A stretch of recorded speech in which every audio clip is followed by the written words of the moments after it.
So I mentioned to you in the past that long before I got into this business, I used to work in the media. For 8 years, I was a sports reporter.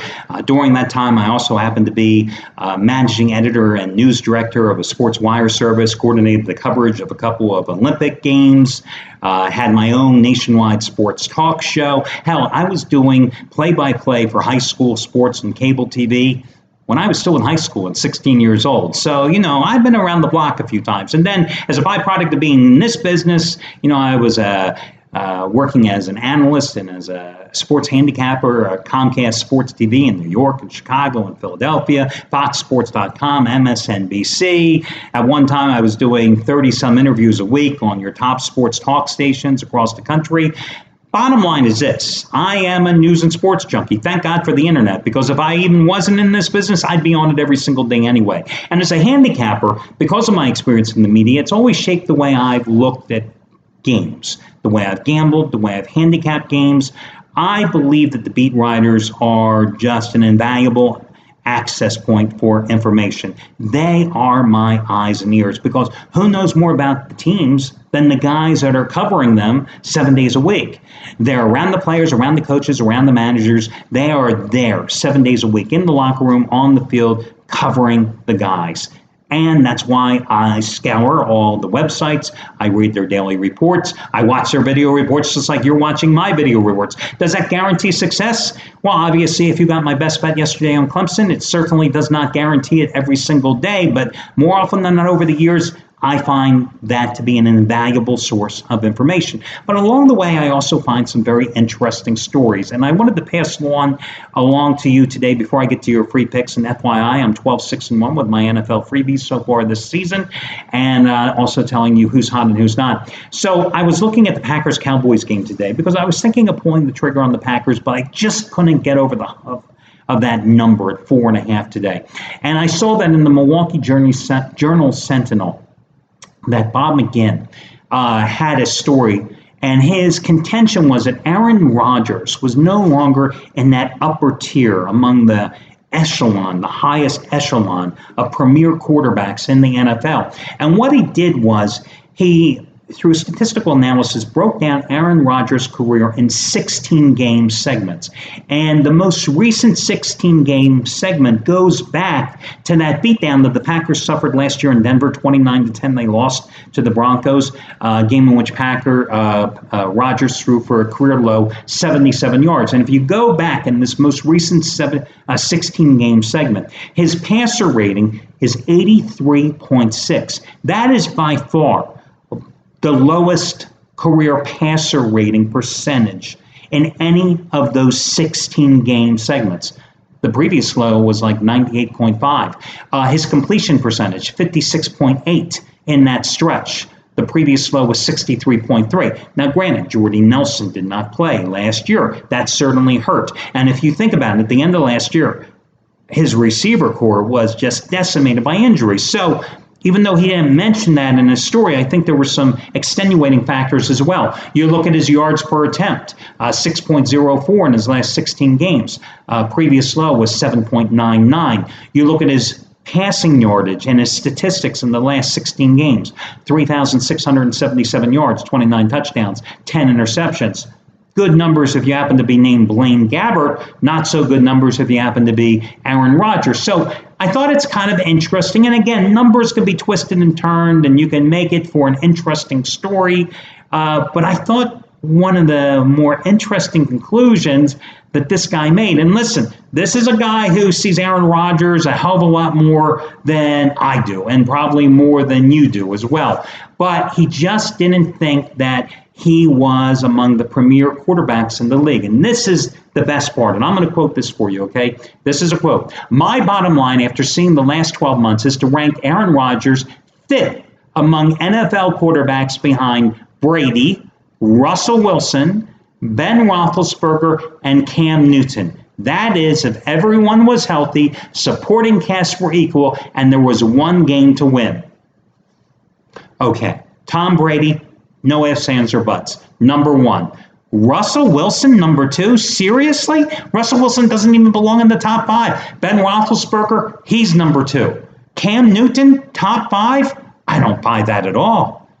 Russell Wilson and Cam Newton in the top 5? I got to think for a while since I'm just doing this video report. Top 5, no way. Russell Wilson, Cam Newton. Aaron Rodgers, absolutely. I don't know. So maybe in tomorrow's video report, I'll come up with my top 5. I mean, I got to think about this. I mean, if you put Drew Brees in a good team situation, wouldn't you say, all things being equal, Drew Brees perhaps in a situation, he would be in the top 5? Maybe Eli Manning.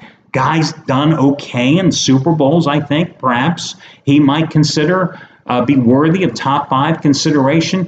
Aaron Rodgers, okay, now he's just the 5th. Aaron Rodgers behind Russell Wilson and Cam Newton. I don't know. All I do know is one thing. At the end of the day, whether the Packers win or lose today, the thing that I think that we all have to remember is this. Aaron Rodgers is going to leave the locker room today at Lambeau Field, and Olivia Munn is going to be waiting for him. And I don't know about you guys, but that's not a bad consolation prize, win or lose. That's enough to be said. Okay, listen, hey, quick congratulations going up to Trace Adams. He did it again yesterday. After those 3 straight double your wager winners, all of which you got at over half price off. Yesterday, his one and only 2,500 star dog of the year, Oregon State, getting the cover against Utah. You got it as the half price play of the day. Props going out to him. Now, just a couple of days shy of 1 full year. We're talking 363 days. $1 bettors have now won $79,000 and a change. And today, as is raised the bar, 1,500 star winner number 8 out of 9. It's the Eagles and the Redskins. You can get it for over half price off by using the coupon code early. The other big featured play today is the other guy who has made you a fortune at this site over the past year. That is Brad Wilton, whose normal play is a $100 release. He has made $10 bettors a little over 35 grand over the past 15 months. Today, 150 dime raised the bar winner number 4 in a row in the NFL, number 24 out of 32 overall. His NFC game of the year, the Falcons and the Seahawks. 150 dime winner on Monday night, Tampa Bay outright over Carolina. 150 dime winner last Sunday. His Sunday night game of the year, part number 2, the Giants.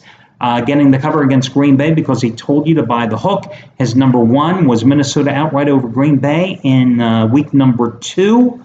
He's got another one going today. It's the half price play of the day. It's even bigger, nearly 3 times bigger than yesterday's winner on Wake Forest. You get it for half price by using coupon code HALF. HALF. All your other discounts, all your other coupons are over on the homepage. Listen, guys, I'm going to give you the free plays here again. 12-6-1 in the NFL so far. If you happen to watch the Countdown to Kickoff show this week, I told Steve Budin that I am undefeated with my plays involving the Houston Texans so far this season. Premium plays and free plays going a perfect 5-0. And guys, I'm going to ride the Houston Texans here again tonight at home, where they are 3-0 straight up and against the spread, minus the 3 points against Indianapolis. Now, I know the Colts have just feasted on the Texans here in recent years. They have won 5 straight in the series. In fact, Andrew Luck is 5-1 lifetime against the Texans, throwing for over 1,300 yards with 14 touchdowns and 3 interceptions. And T.Y. Hilton in 8 career games against them, 43 catches, averaging nearly 100 yards a game and averaging over 18 yards a catch. I know all about those numbers, and I know how bad the Texans have looked on the road this year. But my God, they played the Vikings and they played the Patriots on the road. But at home, they've looked good.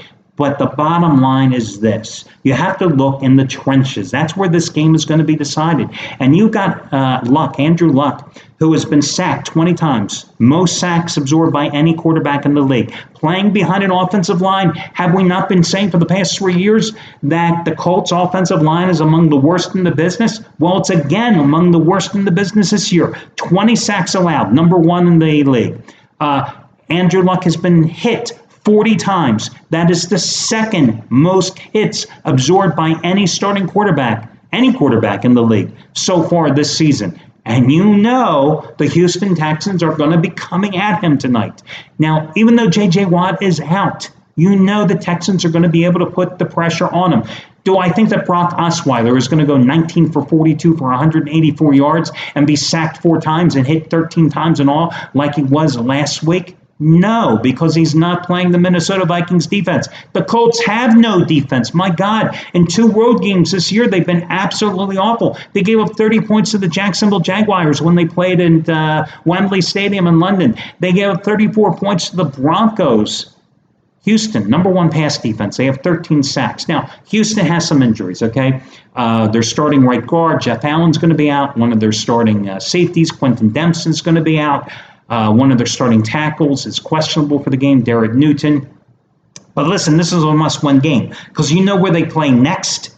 They go on the road to play Denver. You know they're going to lose this game. So they better win out at home because then they come back home again after playing Denver. They've got a great shot at being 5-3 in the first half of the season, even though the offense has not gelled with all those new additions with Osweiler and Lamar Miller. By the way, I think Lamar Miller will get more than 8 touches than he had at Minnesota last week. I think Osweiler will play well. I think it'll be a high-scoring game, and I think Houston has a bargain basement price at 3 because people are overreacting because of how poorly they played at Minnesota. But, gee, doesn't everybody play poorly against Minnesota this season? Again, I think that they will win this game. Their defense will dominate. I think it'll be a high-scoring game, and that Houston game is going to be my first complimentary play. Your next free play, I am going to go with the Philadelphia Eagles because last week the Eagles screwed me. I used them as a best bet. And listen, the bottom line is this. The Eagles came out and they played a sluggish game. They were coming off a bye. They were 3-0 straight up and against the spread, and they looked like they were sleepwalking in the first half at Detroit. And consequently, Detroit scored the quick 3 touchdowns. They took the 21-10 lead in the first half, but in the second half, the Eagles woke up. Jim Schwartz, the defense coordinator, he got his defense to play in the second half. And in the second half, that was the defensive performance that they needed in the first half because they totally shut down the Lions in the second half of the game. Held the Lions offense to 45 net yards in the second half. 4 first downs in the second half. 3 points in the second half. 4 quarterback sacks of Matthew Stafford in the second half. Now, the Redskins, what have they done for you lately? They lost at home to Pittsburgh in week number 1. What did the Eagles do to Pittsburgh? Handed the Steelers their worst loss on the road in 27 years in week number 3. Then they lost, the Redskins, they lost to the Cowboys. They had to rally from, a 21-9 deficit to win at the Giants. They were down against the Cleveland Browns. They beat them. They beat the Baltimore Ravens 16-10. Big deal. I think the Ravens are a fraud. So now they're coming back home. They're a one-dimensional team that relies on Kirk Cousins. They can't run the ball with Matt Jones. They can be run on. So I think the Eagles, who abandoned the run too quickly when they fell behind last week against the Lions, will be able to run the ball very effectively against this team because Washington is ranked, their run defense, number 30 in the league. They're giving up 130 yards a game. That translates to 5.1 yards per carry. Ryan Matthews was the GOAT last week because his fumble with about 5 minutes to go cost the Eagles the game. At the time, they were up 23-21 in that game. That fumble directly led to the game-winning field goal and score for the Lions. I am a little concerned that Lane Johnson was suspended. His suspension was actually upheld for a PED violation. He was their starting right tackle. So they are going to now start a rookie out of Stanford who has never played an NFL snap in his position. It definitely weakens the line. But all things considered, I think Philadelphia is a bargain basement price. The line sitting at 2.5 to 3 points. I would buy down the half point if this line is anywhere at 3, 3.5, or even 4. And I would go with the Eagles in this spot. Next game here. I got to go with the New England Patriots. Listen, the Cincinnati Bengals have not shown me anything this season. Remember a couple of weeks ago, they were hosting the Miami Dolphins at home. They were a Dolphins team that were playing shorthanded, an injury-riddled team. They were playing on a short week. They were on the road. And the Bengals could barely muster up any offense and get by in that game.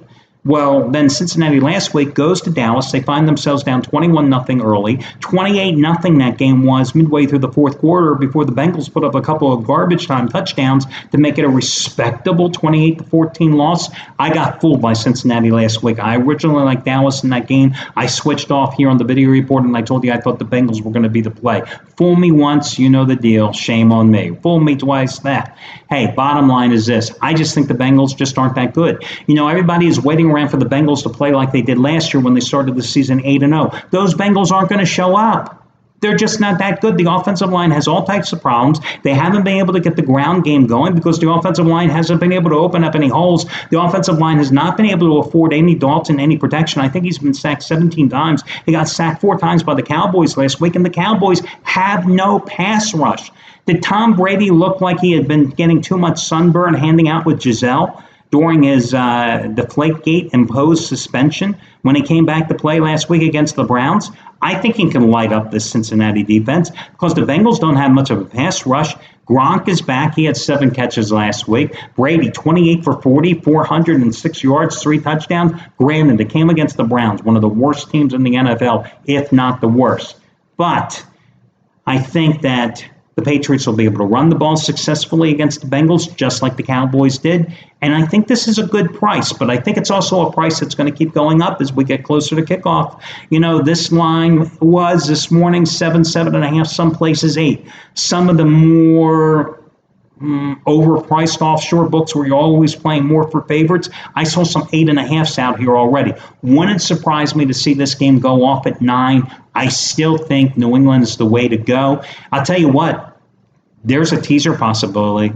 I think you could take the Patriots and put them in a teaser with somebody else today. But anyway, I do like New England. I like Philadelphia. I like Houston. Those would be my 3 complimentary plays today. I wish you well, guys, and I'll talk to you again tomorrow when we do this one more time for that scintillating Monday night contest. Good luck, everybody.